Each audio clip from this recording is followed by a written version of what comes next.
guys, so yan, another day, another wheel tayo ngayon. So ito, may pinapabrikit tayo. Yan. So maglalagay lang naman tayo dito ng mga bolt. So ito lang yung gagawin natin. So ito, mag-install tayo nito. 1, 2, 3, 4, 5, 6, 7, 8. So ayan. So ito ang gagamitin natin. So ang material niya ay M16, ay M16 yung laki ng bolt niya. Ayan. And then ito, itong tatlong ito, ayan, tatlo siya. So ayan, ito siya ilalagay, isa, dalawa, tatlo, ito. Bali dito siya ilalagay guys, kaya ganyan siya. So ipo-full wheel dyan. So sa pag full wheel dyan guys, pull around, ayan, 3mm, palibot yan, okay. So times 3, ayan, M16, ang butas niya, times 3 is isa, dalawa, tatlo, ayan. So dito yung isa, ayan, dito yung isa, and then dito yung isa, ayan. So ganun yan guys, so ito naman, ito yung isang nut na M16, dito yan. So this dito, ayan, dito naman ang building nito, 3mm fillet weld full around, yan.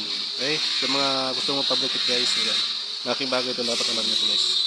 And then ito yung kung ilang peraso, ito yung laki niya, yan, okay, butas laki.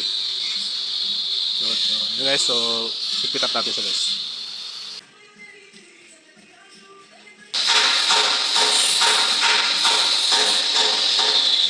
Dito lang naman siya guys, so dapat dito sakto yan ang butas niya, dapat hindi siya nakaganon, dapat nasa sentro siya guys. Ayan dito. So gumawa ako nito, yan, para hindi na ako magkasukat, sakto to eh, bilog. Sakto yung bilog niya, wala siyang space, yan. So hindi na ako magsukat-sukat.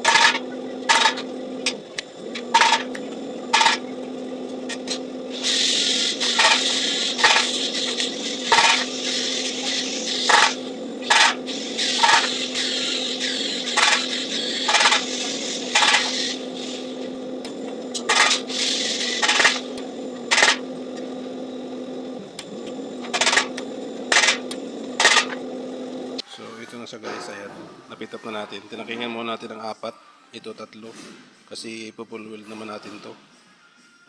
All around to 3mm ang kapal. So ayan, so full wheel na natin. So titirayan naman natin siya guys ng mag. So mag ang ititira ko dito kasi pagtig, ang lakas magigop.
siya katulad dito.